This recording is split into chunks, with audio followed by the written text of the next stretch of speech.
6 Skyview Network, sponsored by Terry Lambert Hyundai.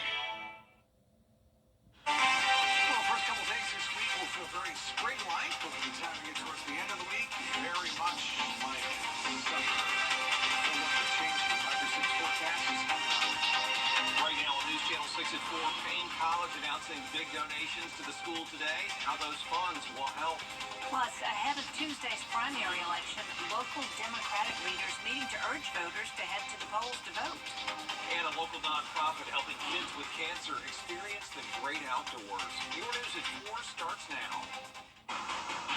Live from Television Park, this is WJBF News Channel 6 at 4.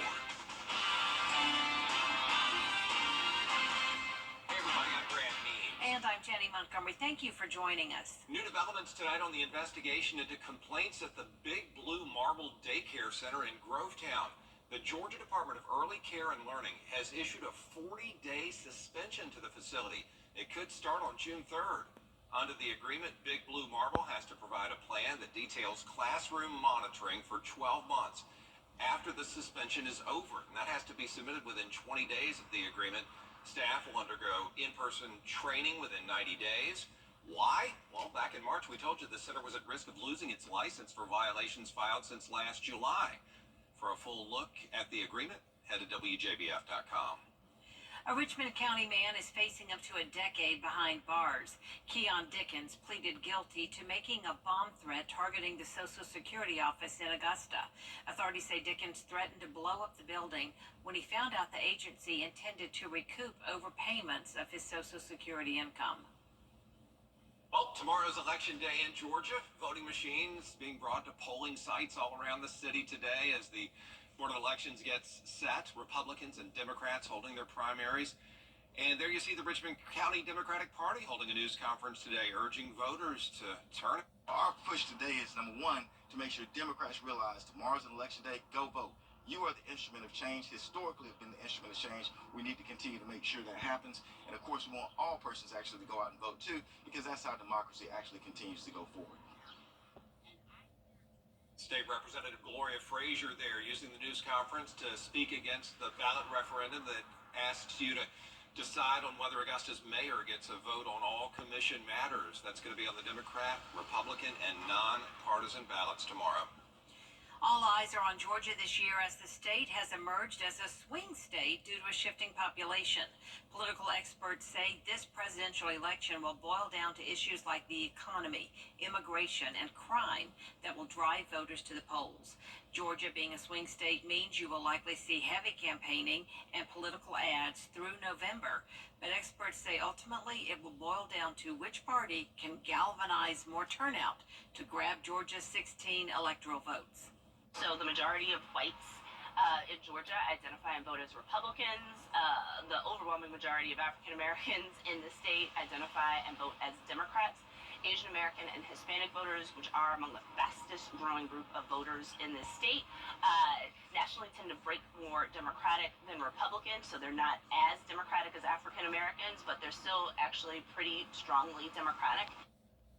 Other swing states include Arizona, Michigan, Nevada, North Carolina, Pennsylvania, and Wisconsin. It is time now for our first check of our weather with Chief Meteorologist Tim Miller. Yeah, Tim, the sunshine Memorial Day weekend, which we'll talk more about that in detail in just a few minutes. Jenny Brent. All right, Tim, thank you. Breaking news now out of Edgefield County, where South Carolina Highway Patrol is investigating a deadly crash. You are taking a live look at Augusta Road near the Wild Turkey Federation.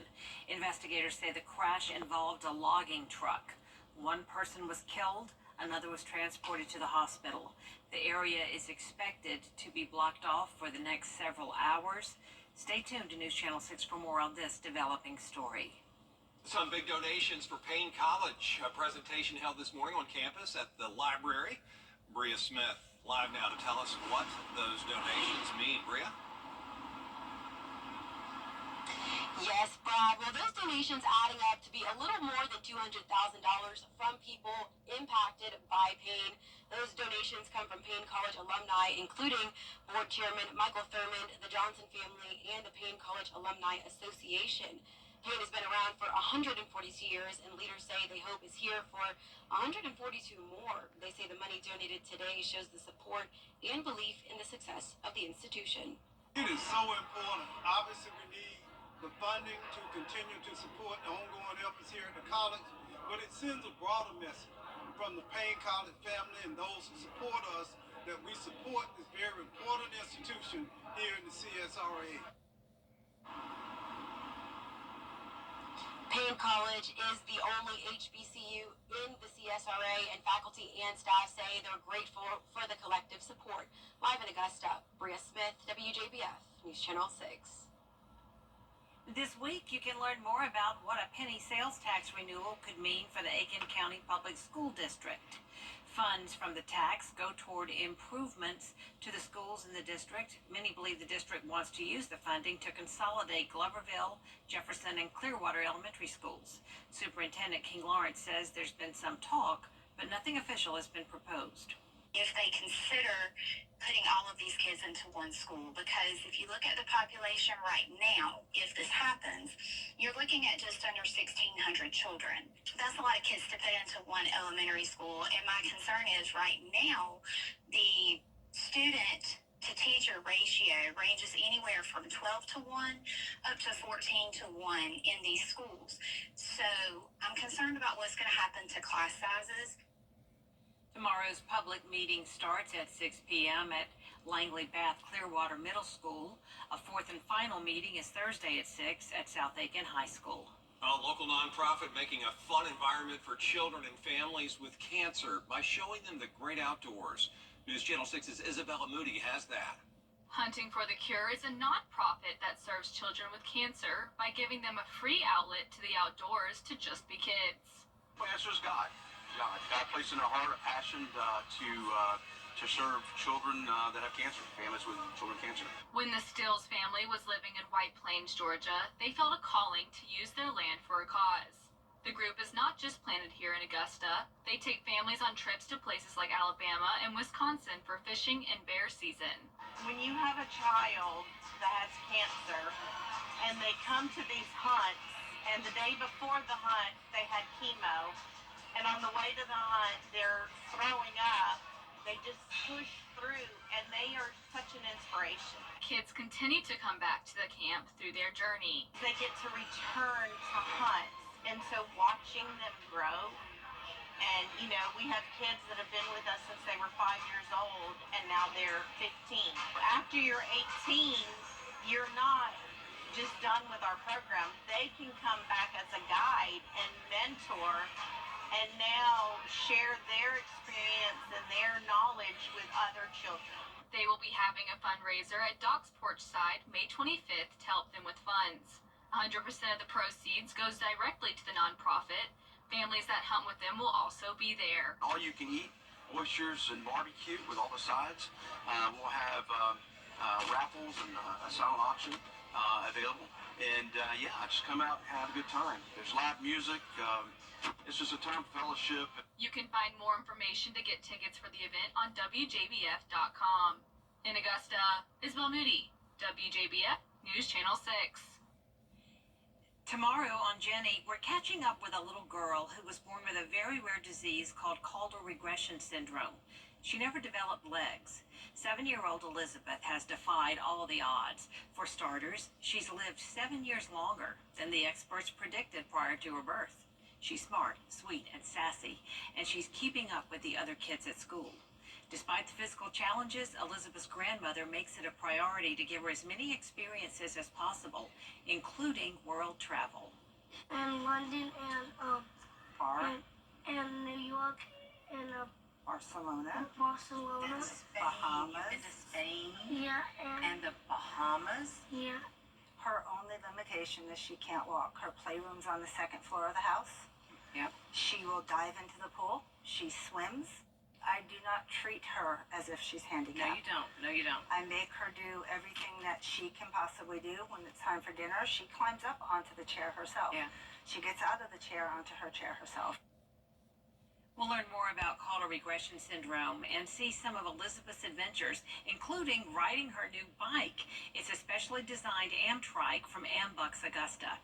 See how they help special needs children improve mobility and gain independence. It's all coming up Tuesday at 12:30 on Jen. Still ahead, Memorial Day just a week away, and many of you may be heading to the grocery store to stock up for the holiday weekend. And you may notice some items might have lower prices. A look at what those items are after the break.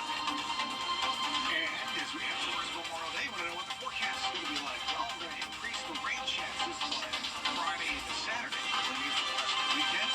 We'll talk about that with the 10-day microwave forecast.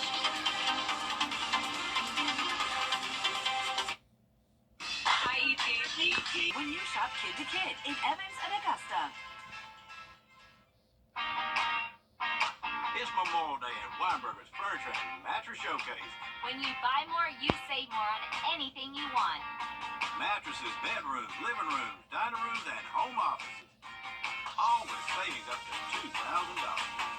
When you buy more, you save more, and it's happening now. Weinberger's Furniture and Mattress Showcase. Hurry in now to see everything that's on sale. In stock and ready for delivery.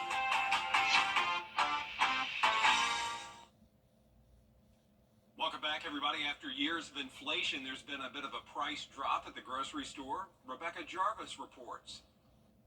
Attention shoppers. Grocery prices are falling for the first time in a year. But we all know inflation has gotten a little out of hand. Cash-strapped consumers seeing a little relief just in time for that Memorial Day barbecue, with prices on food at home down 0.2% overall in April, according to the Labor Department. In some cases, prices down even more. Milk, chicken, fruits, and vegetables nearly 1% lower. Apples down 2.7%. For the Grill Master, pork ribs down 2.3%, and eggs down 7.3%. They've been going up considerably since the pandemic. Now they're actually leveling off and decreasing because of the efficiencies that they've had, as well as these retailers pushing back on the price increases. Retailers who've seen their customers cutting back, also starting to introduce additional savings. Today we're going to see if we can get groceries for the week for under $100. Target announcing this morning that it's cutting prices on approximately 5,000 frequently shopped products, including kitchen staples like milk, meat, bread, fruits, and vegetables. In April, Walmart launching Better Goods, its biggest private food brand in 20 years, with majority of items under $5. And fast-growing chain Aldi rolling out additional summer savings, cutting prices further on more than 250 items. What we're going to see is just about every major retailer getting involved, lowering prices, adding more store brands, adding higher quality store brands. Some good news for Social Security recipients as they're set to get a boost in their checks next year with a cost of living adjustment.